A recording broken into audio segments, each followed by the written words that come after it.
রসুনে সূরা ফাতিহা ফু দিয়ে খেলে কি হয় জানলে আপনি অবাক হয়ে যাবেন।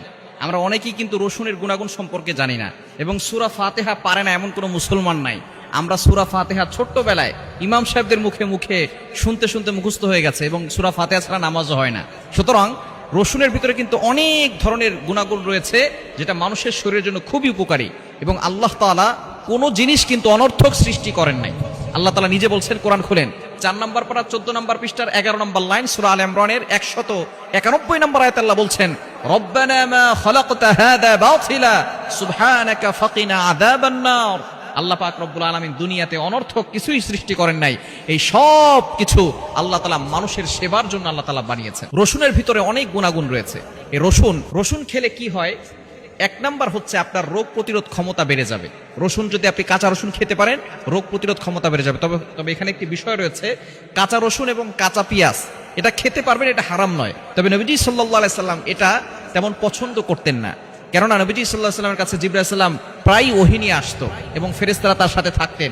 এই জন্য নবীজি সাল্লাল্লাহু আলাইহি সাল্লামের মুখে দুর্গন্ধ হলে ফেরেশতারা কষ্ট পাবে, এই জন্য তিনি এটা খেতেন না। তবে আমরা যদি কেউ কাঁচা রসুন খাই তাহলে অবশ্যই মসজিদে যাওয়ার আগে, মানুষের সামনে যাওয়ার আগে ব্রাশ করে তারপরে যাব, যাতে করে মুখে কোনো দুর্গন্ধ না থাকে, এ বিষয়ে খেয়াল রাখবো। যেহেতু রসুনে একটা দুর্গন্ধ আছে, এটা যদি আমরা মানুষের সামনে যাই, মসজিদে যাওয়ার আগে যদি খাই তাহলে অবশ্যই ব্রাশ করে তারপরে যাওয়ার চেষ্টা করব। তাহলে রসুনে আপনার 1 নাম্বার যে উপকার হবে সেটা হচ্ছে আপনার রোগ প্রতিরোধ ক্ষমতা বাড়াবে। 2 নাম্বার আপনার ওজন কমাতে সাহায্য করবে। অনেকেই আছে ডায়েট করেন, এটা খান না, ওটা খান না, সেটা করেন। রসুন যদি আপনি খেতে পারেন, কাঁচা রসুন, তাহলে দেখবেন আপনার ওজন কমতে এই রসুন সাহায্য করবে। 3 নাম্বার হচ্ছে আপনার ডায়াবেটিস নিয়ন্ত্রণে চলে আসবে। যাদের ডায়াবেটিস হয়েছে তারাই জানে ডায়াবেটিস কতটা ভয়ঙ্কর হতে পারে। সুতরাং ডায়াবেটিসকে নিয়ন্ত্রণ করবে রসুন। এবং 4 নাম্বার খুব ইম্পর্টেন্ট, সেটা হচ্ছে যৌন শক্তি বৃদ্ধি করবে।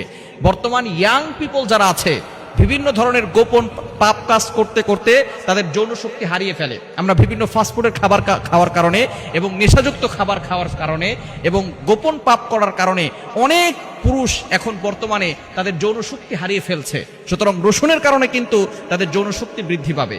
এবং 5 নাম্বার হচ্ছে যেটা খুবই গুরুত্বপূর্ণ, সেটা শরীরের বিষাক্ত যেই ভাইরাসগুলো আছে সেগুলোকে অপসারণ করে।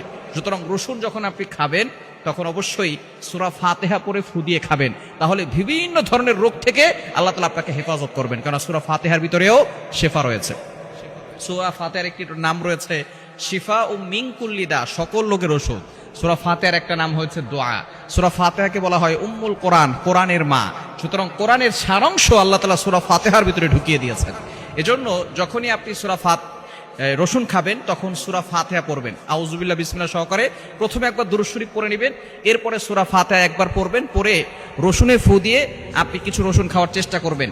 ইনশাআল্লাহ দেখবেন আল্লাহ পাক রব্বুল আলামিন আপনাকে সুস্থতার নিয়ামত দান করবেন, বিভিন্ন রোগ থেকে আল্লাহ তাআলা আপনাকে হেফাজত করবেন।